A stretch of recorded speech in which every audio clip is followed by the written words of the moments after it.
রহমান নামক তাকে ঢাকা বিশ্ববিদ্যালয় ক্যাম্পাসে অবাঞ্ছিত ঘোষণা করছি। বিএনপির যে ছাত্র সংগঠনটি রয়েছে তাদের তরফ থেকেও অফিসিয়ালি কোনো আওয়াজ আমরা দেখতে পাইনি।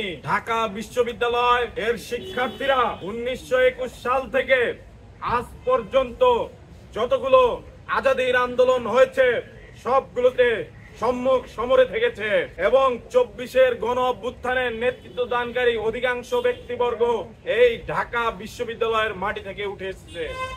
তাই 71 এবং 24 এই দুয়ের মাঝখানে দাঁড়িয়ে এই ফজলুর রহমানের মিথ্যাচারের ফলে 71 এবং 24 নামক যে বাইনারি সৃষ্টি হচ্ছে তার ফলে বাংলাদেশের মানুষের যুগে যুগে চলা যে আজাদীর সংগ্রাম সেটিকে প্রশ্নবিদ্ধ করার পায়তারা করা হয়েছে বলে আমরা মনে করছি।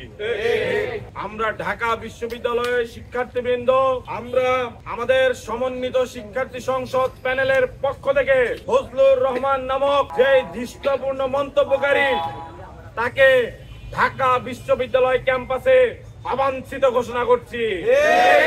যতক্ষণ না পর্যন্ত বিএনপির অনুগত ছাত্র সংগঠন তাদের অবস্থান ক্লিয়ার না করবে আমরা সাধারণ শিক্ষার্থীদের পক্ষ থেকে তাদের প্রতিও আমরা সন্দেহ প্রকাশ করব। আমরা বলতে চাই ডাকসু নির্বাচন শুধু নয়, সমন্বিত শিক্ষার্থী সংসদের মাধ্যমে জাতীয় রাজনৈতিক যে ইতিহাস সেটিও সংরক্ষিত হবে সঠিকভাবে ইনশাআল্লাহ। আপনারা যারা প্রিন্ট মিডিয়ার পক্ষ থেকে আছেন ফজলুর রহমান সহ যারা বিগত সময়ে দৃশ্যতাপূর্ণ মন্তব্য করেছে তাদের বিচার পাইতে যারা বিচার চায় তাদের পাশে আপনারা দাঁড়াবেন। আমরা আমাদের জায়গা থেকে আমাদের অবস্থান স্পষ্ট করে দিয়েছি।